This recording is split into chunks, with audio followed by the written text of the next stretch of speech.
عسلامة ومرحبا بكم. وصفتنا اليوم باش نعملوا دونات سهلة برشا ومكوناتها موجودة عنا في الدار، وخاصة تحبها صغار برشا. خليكم معايا باش تشوفوا الطريقة كاملة. لهنا باش نحط نص مغرفة خميرة فورية، وباش نضيف عليه مغرفة كبيرة سكر و3 كيسان فرينة، ومن بعد باش نضيف كعب عظم وشوية فانيلا سائلة.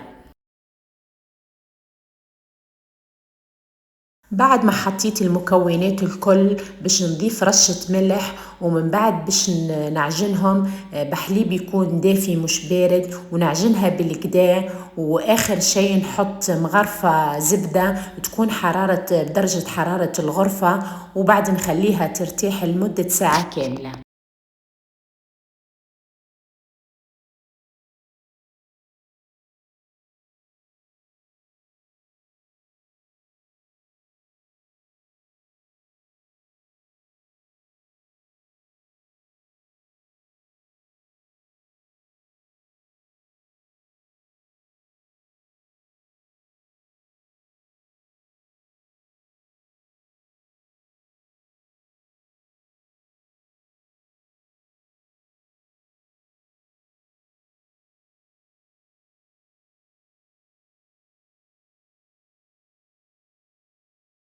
من بعد ما خمرت ساعة كاملة باش نجو لهنا حطيت شوية فرينة، وعندي القالب متاع الدونات. إذا ما عندكمش نفس اللي عندي تنجموا تستخدموا كيس ويكون معاه غطاء، المهم يجوكم نفس الشكل.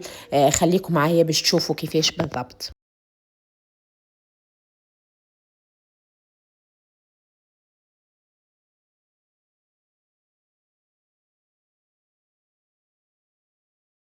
ولهنا بعد ما جهزت الدونت قصيت أوراق زبدة باش نحطها فيها. تزيد نخليها تخمر على القليلة ربع ساعة ولا 10 دقايق، ومن بعد نحضر الزيت ونقليهم.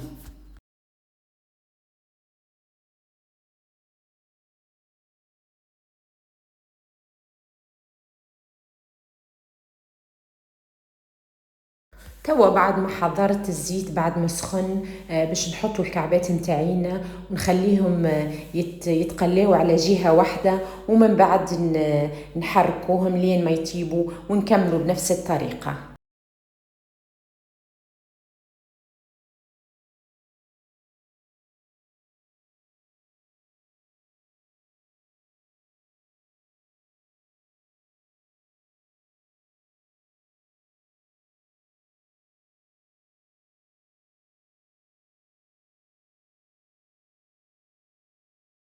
هذوما الدونت بعد ما طابوا شوفوا المنظر محلاه بنين يشهي.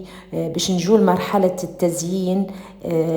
اختياري، ثم اللي يحب يحط نوتيلا واللي يحب يحط بيستاشيو ولا اي حاجة.